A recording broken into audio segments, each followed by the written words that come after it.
Year-long Bible reading, Day 150, Job, chapter 13 through chapter 16. Chapter 13. Behold, my eyes have seen all this. My ear has heard and understood it. What you know, I also know. I am not inferior to you. But I would speak to the Almighty, and I desire to argue my case with God. As for you, you whitewash with lies. Worthless physicians are you all. Oh, that you would keep silent, and it would be your wisdom. Hear now my argument, and listen to the pleadings of my lips. Will you speak falsely for God, and speak deceitfully for him? Will you show partiality towards him? Will you plead the case for God? Will it be well with you when he searches you out? Or can you deceive him as one deceives a man? He will surely rebuke you. If in secret you show partiality, will not his majesty terrify you, and the dread of him fall upon you? Your maxims are proverbs of ashes.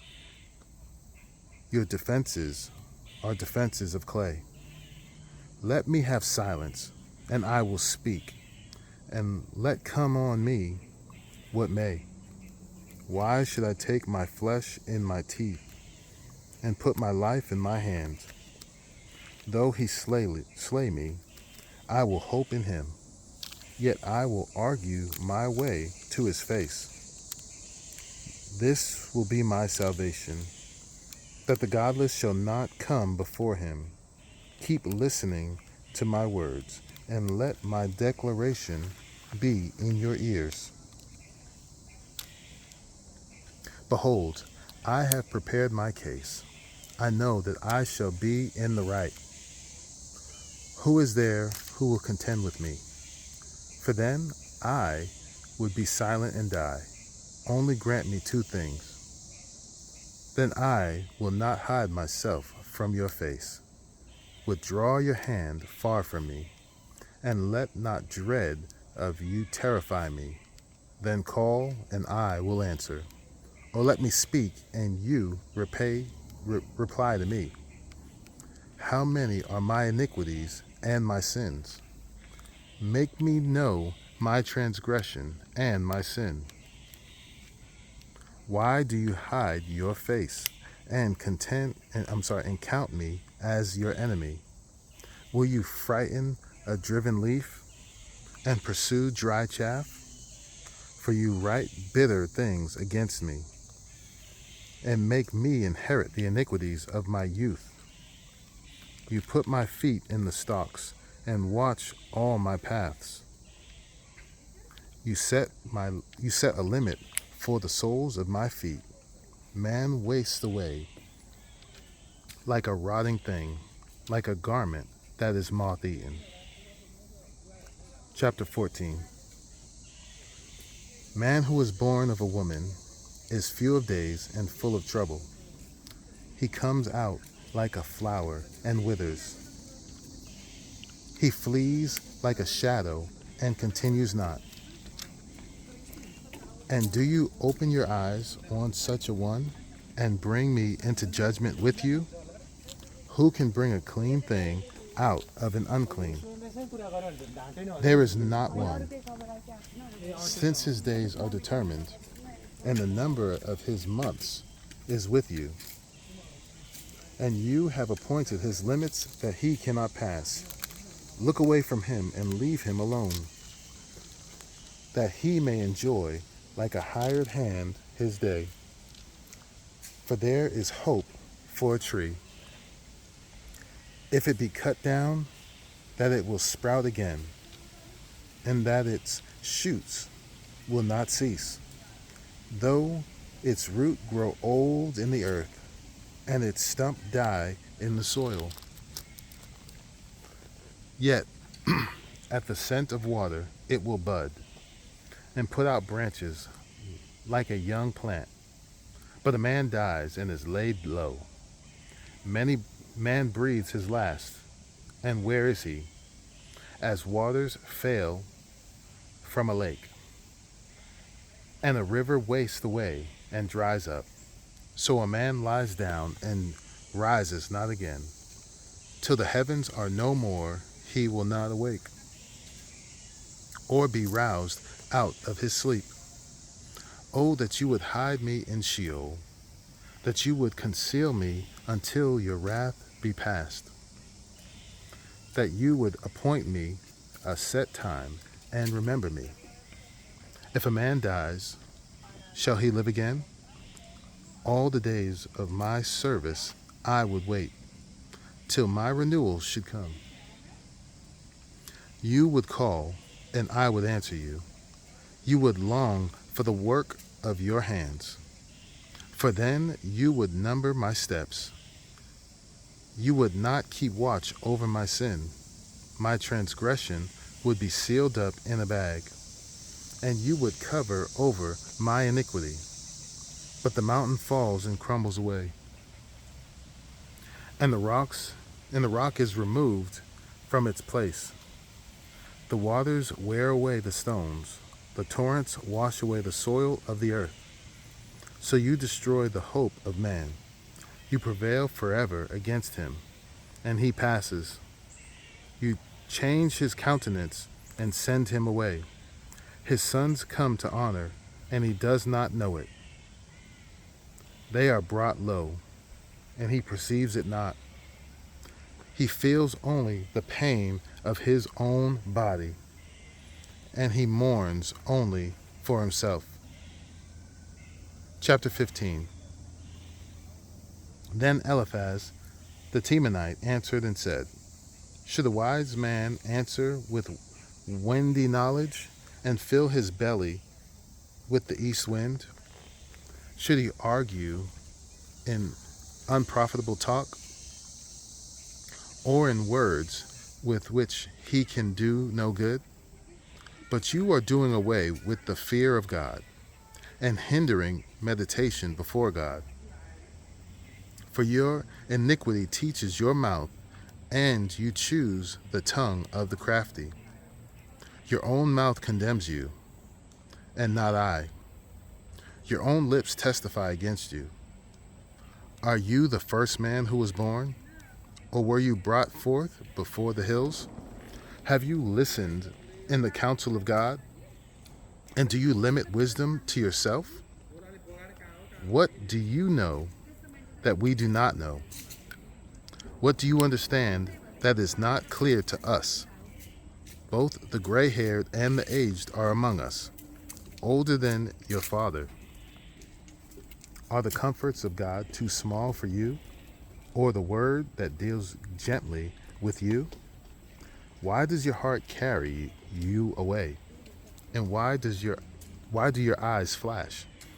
That you turn your spirit against God and bring such words out of your mouth.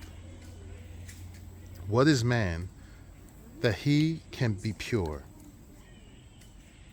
Or he who is born of a woman that can be righteous?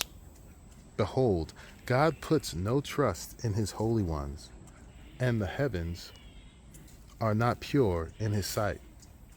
How much less one who is abominable and corrupt, a man who drinks injustice like water. I will show you, hear me, and what I have seen I will declare. What wise men have told without hiding it from their fathers, to whom alone the land was given, and no stranger passes among them. The wicked man writhes in pain all his days, through all the years that are laid up for the ruthless. Dreadful sounds are in his ears. In prosperity, the destroyer will come upon him.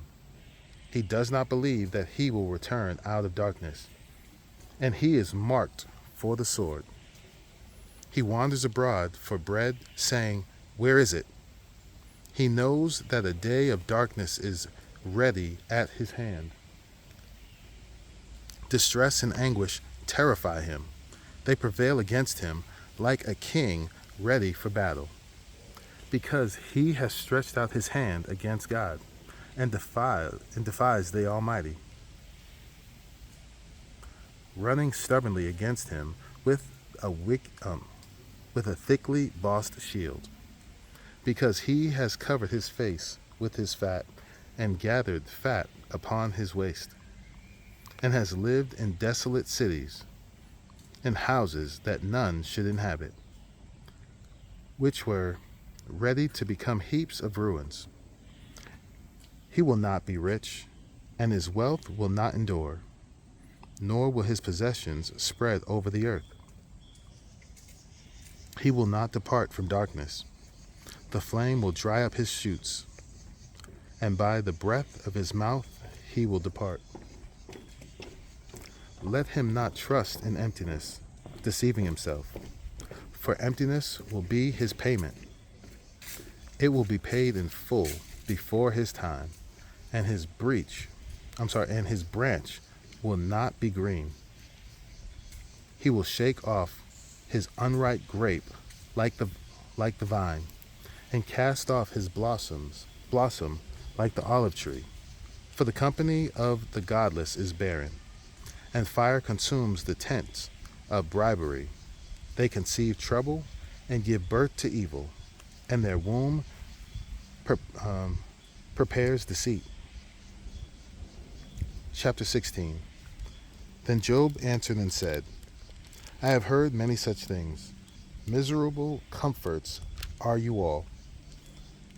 Shall windy words have an end? Or what provokes you that you answer? I also could speak as you do, if you were in my place.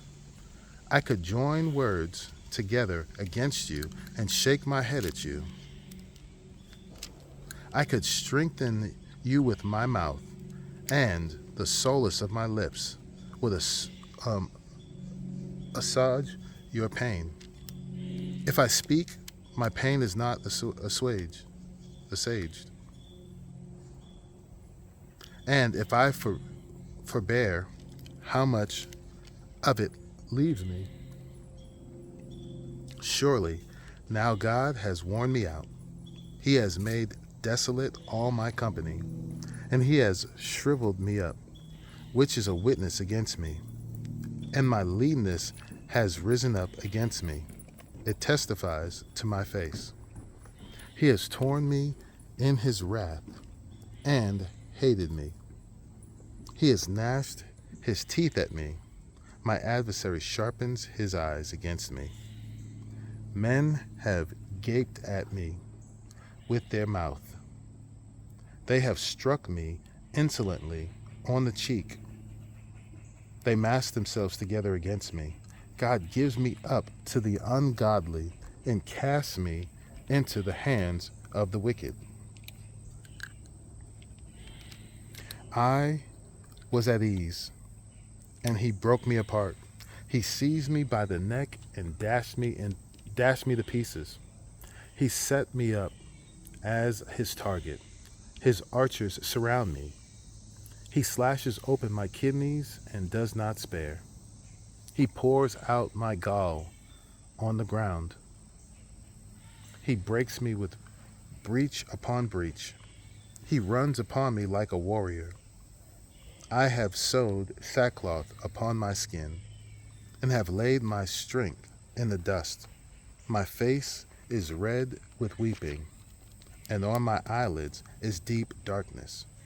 Although there is no violence in my hands, and my prayer is pure.